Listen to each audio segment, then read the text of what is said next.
شفتوا في العنوان اليوم جبت لكم قصص عن كيد النساء. يلا نبداو بأول قصة. بسم الله.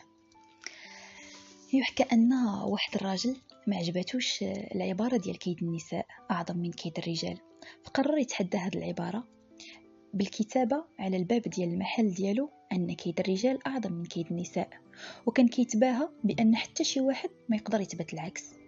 ومن بعد وقعت له واحد القصة غريبة، حيت هاد العبارة ما عجباتش واحد البنت اللي كانت معروفة بالجمال ديالها وكانت مدللة. دخلت للمحل باش زعما تشري من عنده شي حوايج، ولات وقت ما باغا تشري شي حاجة مرة كتشوف فيه مرة كتضحك معاه، بقات هكاك حتى تلعبت به وتمكنت منه. وسولها على النسب ديالها، قالت ليه انا بنت قاضي القضاة، وقال لها سعدات باباك بك. قالت له انت كتقول لي سعدتي به ولكن انا مقلقه بزاف. قال لها علاش؟ قالت لي حيت بابا ما بغاش يخليني نزوج، واي واحد جاي يطلب يدي للزواج كيقول ليه راني عمية وعوجه وما صالحاش للزواج. وقال لها شوفي واش تقبلي تزوجي بيا وانا نتكلف بباباك. ايوا حركت راسها زعما قابله. يوم مشى كيجري عند قاضي القضاة باش يطلب اليد ديال البنت، وقال ليه القاضي انا راه بنتي عمية وعوجه وما تصلحش للزواج. وقال له الراجل انا قابلها سيدي كيف ما هي، يكفيني انني نتناسب معك. ايوا وافق عليه، وقال له دابا عندك الحق انك تمشي تشوف الخطيبه ديالك. ملي دخل يشوفها لقاها فعلا عمياء وعوجه وماشي هي هذيك البنت اللي كانت عنده في المحل واللي عند بالو انه هي اللي خاطبها. رجع المحل ديالو هو معصب وحاير وما عارف شنو غادي يدير. مشى كيجري مسح هذيك العباره اللي كانت على الباب ديال المحل ديالو. من بعد جات هذيك البنت كتضحك وكتشوف فيه وهي تقول ليه دابا اعترفتي بان كيد النساء اعظم؟ قال لها ايه ولكن حتى فات الفوت. ايوا قالت ليه بما انك اعترفتي انا غادي نخلصك من هذا المشكل. قال لها شنو غادي ندير؟ امريني وانا ننفذ. وهي تقول ليه خاصك تحضر للقاضي واحد الجماعه من الغجر في نهار عرسك وتدخلهم معك. وفعلا ملي جا هذاك النهار ديال العرس جاو هذوك الجماعه ديال الغجر حسب الاتفاق، وكان القاضي جالس مع كبار المدينه. ايوا السيد الراجل زعما مول المحل مشى كيجري عندهم باش استقبلهم وكيرحب بهم. شويه هما يسولوه قالوا ليه شكون هادو؟ قال لهم هادو عائلتي وانا ما نقدرش نتنكر الاصل ديالي، وراني عرضت عليهم باش يحضروا العرسي. وبدا كيغوت هذاك القاضي وقال لي حتى حنا ما نقدروش نتخلاو على النسب ديالنا. ايوا خرج عليا انت والجماعه ديالك وسير قلب على شي مرا من اهلك. وفي الغد الراجل رجع المحل ديالو وهي تجي عنده هذيك البنت وهو يستقبلها واحد الاستقبال حار، وقال لها شكرا حيت اعتقتين، وطلب يدها فعلا الزواج من اهل ديالها وتزوج بها وهو معترف بالهزيمه امامها وامام كيد النساء. دابا ندخلوا للقصه الثانيه. القصه الثانيه كتقول بان هادو واحد جوج عيالات مشاو لدار القاضي وكانوا كيتخاصموا بيناتهم. شويه يقول لهم القاضي سكتوا وقولوا لي المشكل اللي عندكم.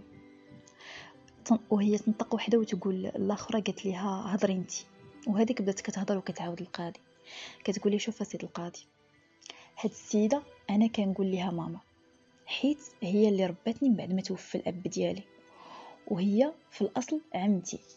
قال لها وفين هو المشكل؟ قالت لي هاد السيده ملي كبراتني جا ولد عمي وخطبني من عندها وقبلنا وتزوجنا، والحمد لله من بعد 3 سنين ديال الزواج شافت كيفاش ولد عمتي كيتعامل معايا وكيفاش كيحترمني وزعما الحمد لله عايشين بخير وعلى خير. شويه هو داك القاضي قال لها وزيدي دابا بغيت نعرف المشكل فين هو. قالت ليه المشكله سيدي هو ان هي بنت عمتي كبرات ومشات عمتي عند راجلي وعرضات بنتها على الزواج الراجلي زعما. قالت ليه واش انت موافق تزوج بها؟ قال لها راجلي ايه موافق. قالت ليه ولكن انت موافق؟ بشرط. قال لها اما هو قالت ليه غادي توكلني الامر ديال بنت خويا، انا اللي غادي نتكلف بها. قال لها صافي. مشات. من بعد العمه مشات عند بنت الاخ وقالت ليه شوفي، انا راجلك تزوج لي بنتي وعطاني الوكاله على امرك انتيا، ودابا يا لاله راكي مطلقه، سيري في حالك. بقات غير كتشوف هذيك البنت مسكينه ما عرفات راسها باش تبلات. ايوا قالت ليه يا سيدي بقيت كنشوف وتسنيت حتى جا راجل عمتي من الصفر، وهو كان واحد الشاعر كبير، ومشيت عنده قلت ليه راجل عمتي واش تقبل تزوج بيا؟ قال لي اييه. قلت ليه ولكن بشرط تعطيني الوكاله باش انا اللي نتكلف بامر مرتك. قال لها واخا نعطيها لك. ايوا مشات عند عمتها وقالت لها عمتي انا راه تزوجت براجلك، ايوا راكي مطلقه. ومشات سكنت مع راجلها بوحدهم اللي كان هو في الاصل راجل عمتها. سكنوا بوحدهم وهو كان خدام مزيان والحمد لله. من بعد مات السيد. ملي مات السيد جات الطليقه ديالو اللي هي عمه البنت وبقات كتقول لها غادي تعطيني الورث. بقاو كيغوتوا عليها في الباب وكتقول لها غادي تعطيني الورث. قالت لها اش من ورث غادي نعطي لك؟ انتيا راكي طليقته ماشي زعما مرتو الاولى باش تجي تقولي لي الورث. ما الورث ما عندك الحق في حتى شي حاجه، انا هي مولات كل شيء. ومن بعد راجلي قالت لك راجلي اولا طليقي راجلها الاول بقى كيشوف فيها، شفت فيه بحال هكا وهي تعيط ليه. قالت ليه واش بغيتي تردني؟ قال لها ما كرهتش. وهي تقول ليه غادي تردني ولكن بشرط انك تعطيني الوكاله ديال مرتك اللي هي بنت عمتي. قال لها اييه انا موافق، وعطاها الوكاله عليها. ومشات عند بنت عمتها قالت لها شوفي الراجل راه غادي يتزوج بيا وعطاني الوكاله عليك وانتي دابا راكي مطلقه. القاضي من هول هذا الموقف وقف وقال لهم فينا هو السؤال.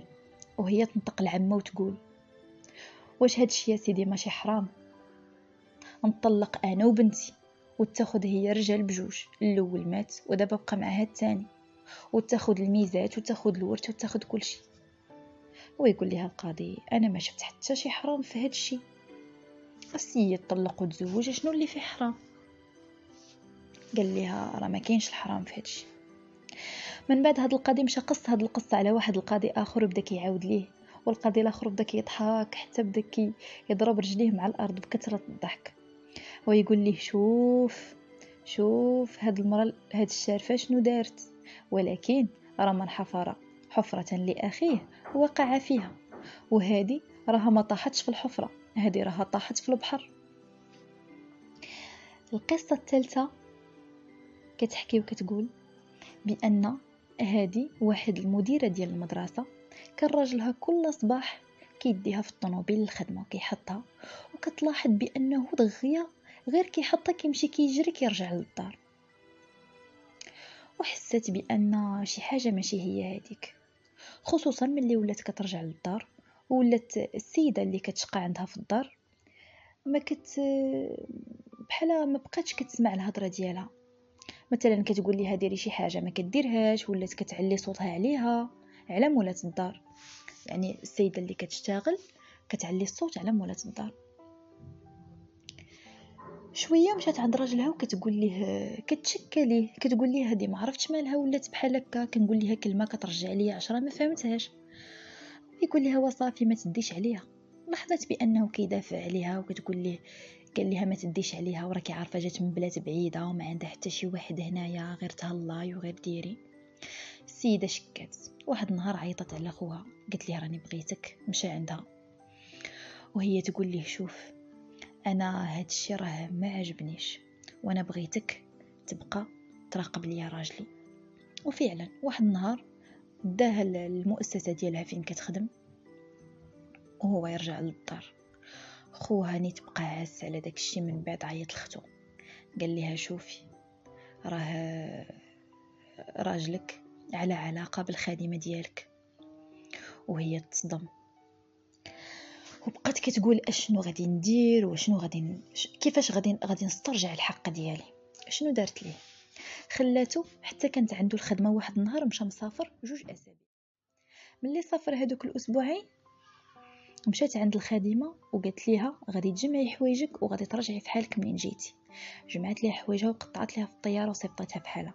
من بعد هذوك 2 الاسابيع راجلها رجع وسول عليها، قال لها فين هي السيده اللي كتعاونك؟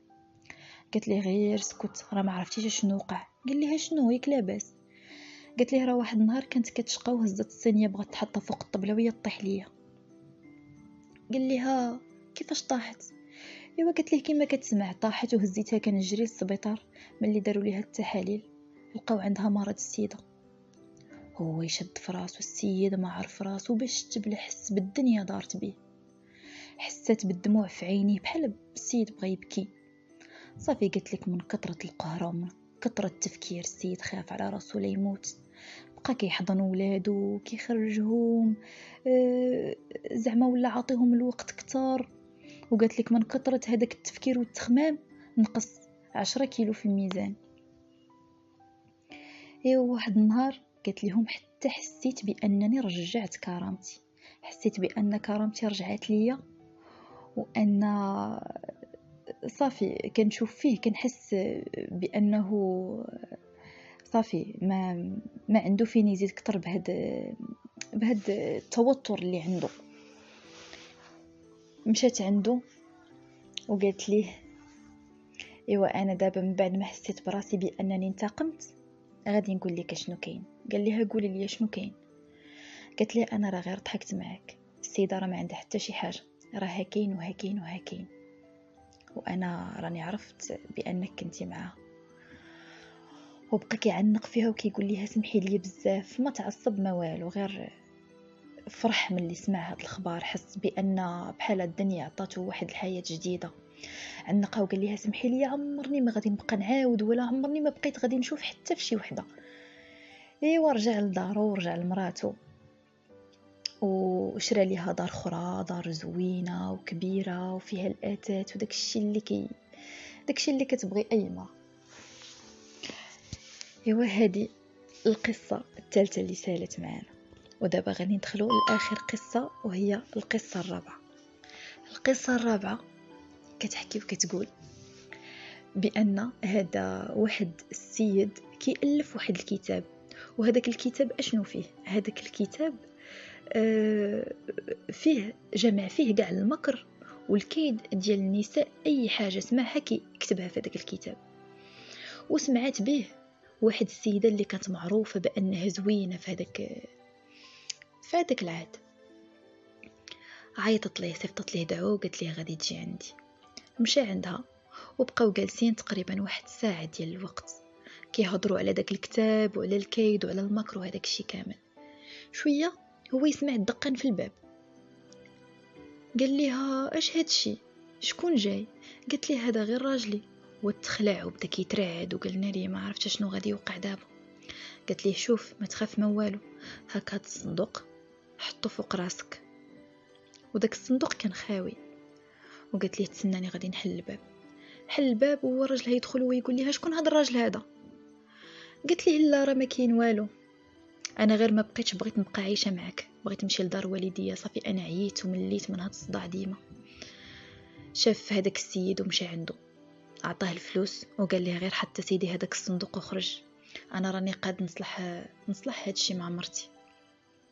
وفعلا داكشي اللي دار، خرج السيد وقال لهم بقيت غير كنشوف، عمرني ما شفت المكر بحال هذا المكر وهذا الكيد، هذا شفت في الكيد وفي المكر تعيت، ولكن هذا عمرني ما شفت في حاله.